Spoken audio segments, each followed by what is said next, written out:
आप सभी को मेरा नमस्ते। आज परफेक्ट लर्निंग हैशटैग समागम आपके लिए हिंदी की पुस्तक आरोह का पाठ एक गीत लेकर आया है, जो कि है हरिवंश राय बच्चन जी की रचना। तो आइए हम इस पाठ को पढ़ते हैं। सबसे पहले कवि परिचय। हरिवंश राय बच्चन जी का जन्म 27 नवंबर सन 1907 को इलाहाबाद में हुआ था। आकाशवाणी के साहित्यिक कार्यक्रमों से संबंधित रहे हैं और फिर विदेश मंत्रालय में हिंदी विशेषज्ञ रहे हैं। इन्हें राज्यसभा के लिए भी मनोनीत किया गया था और इनका निधन 2003 में मुंबई में हुआ। चलिए अब हम कविता को पढ़ते हैं। हो जाए ना पथ में रात कहीं, मंजिल भी तो है दूर नहीं।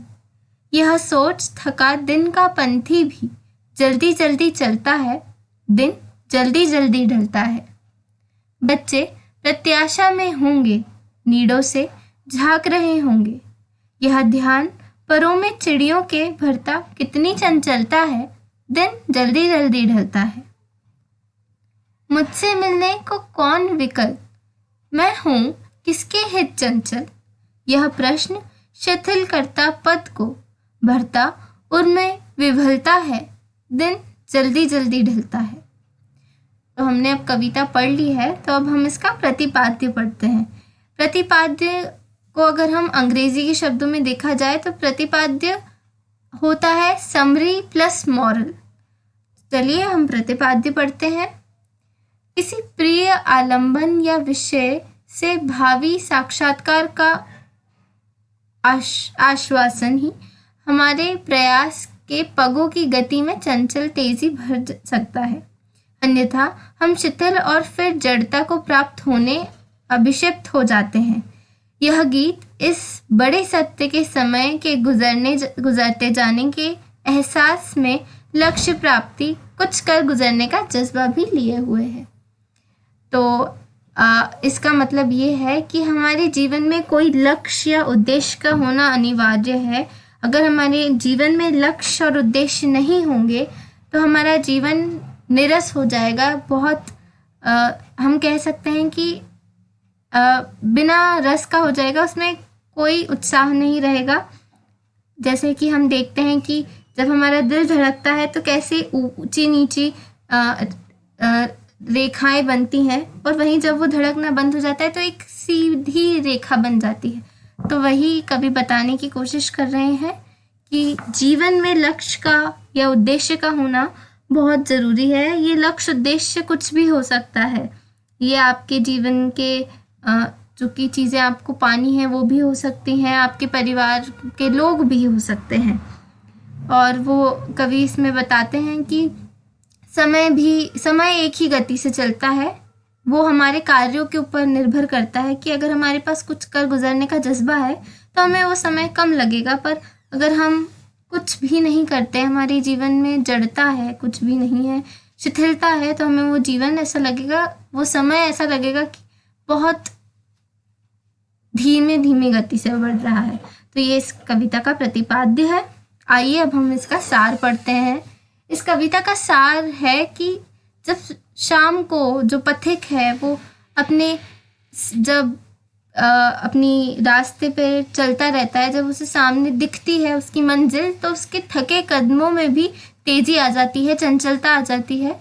वो बहुत, जब उसे लगता है कि अब उसकी मंजिल पास है, वो बहुत तेजी से अपने कदम बढ़ाता है, क्योंकि उसे रात होने का भय होता है।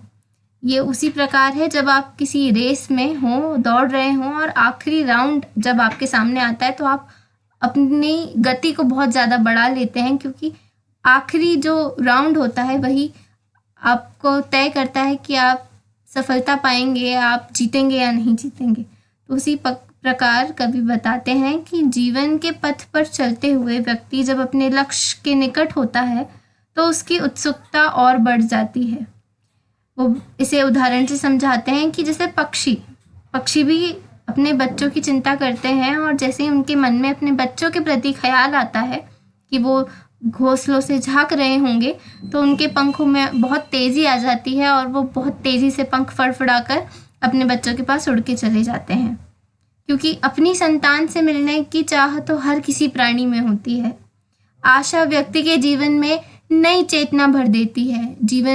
जिसके जीवन में कोई आशा नहीं होती वे शिथिल हो जाते हैं। जैसे कि हमने पहले देखा कि अगर आपके जीवन में कोई उद्देश्य नहीं, कोई लक्ष्य नहीं, कोई आशा नहीं, तो आपका जीवन एकदम शिथिल हो जाएगा, उसमें कोई उत्सुकता नहीं बचेगी, तो उनका जीवन नीरस हो जाता है, उनके भीतर उत्साह समाप्त हो जाता है। अतः रात एक पड़ाव है, एक ऐसा पड़ाव जो कि जिन लोगों के लिए, जिनके जीवन में उत्साह है, उनके लिए तो रात एक ऐसी चीज़ है जिसे वो सोचेंगे कि हाँ, अब अगले दिन सुबह होने वाली है और उन्हें अपने काम से लगना है। पर वहीं लेखक, कवि, हमारे कवि जैसे कुछ लोग हैं जिनके जीवन में कोई भी उत्साह नहीं है, उनके जीवन में कोई ऐसा उनका हितैषी नहीं है जो उनकी राह देखे, ऐसा कोई नहीं है जिसके लिए वो घर जल्दी समय पर जाएं। तो ऐसे लोगों के लिए रात एक निराशावादी चीज़ है। तो यही हमारे कवि ने हमें दो प्रकार के लोगों की तुलना की है और बताया है कि हमारे जीवन में उद्देश्य का होना बहुत ज़रूरी है, किसी प्रिय का होना बहुत ज़रूरी है। तो चलिए इसके बाद हम देखते हैं अलंकार। इस कविता में कौन कौन से अलंकार आए हैं। दिन जल्दी जल्दी ढलता है, इसमें जल्दी जल्दी में पुनरुक्ति प्रकाश अलंकार आया है। बच्चे प्रत्याशा में होंगे, नीड़ों से झांक रहे होंगे, इसमें कवि ने बताया गया है कि जो दृश्य बिंब है उसका उपयोग किया गया है। दृश्य बिंब को अगर हम अंग्रेजी में देखें तो अंग्रेजी की फिगर ऑफ स्पीच में एक शब्द आता है इमेजरी, तो हिंदी में इमेजरी को दृश्य बिंब कहते हैं, तो वही यहाँ पे प्रयोग में लाया गया है। फिर मुझसे मिलने को कौन विकल, मैं हूँ किसके हित चंचला। मतलब कवि इसमें जो दो शब्द हैं मुझसे मिलने, इसमें म में दोनों की आवृत्ति हुई है, तो ये है अनुप्रास अलंकार।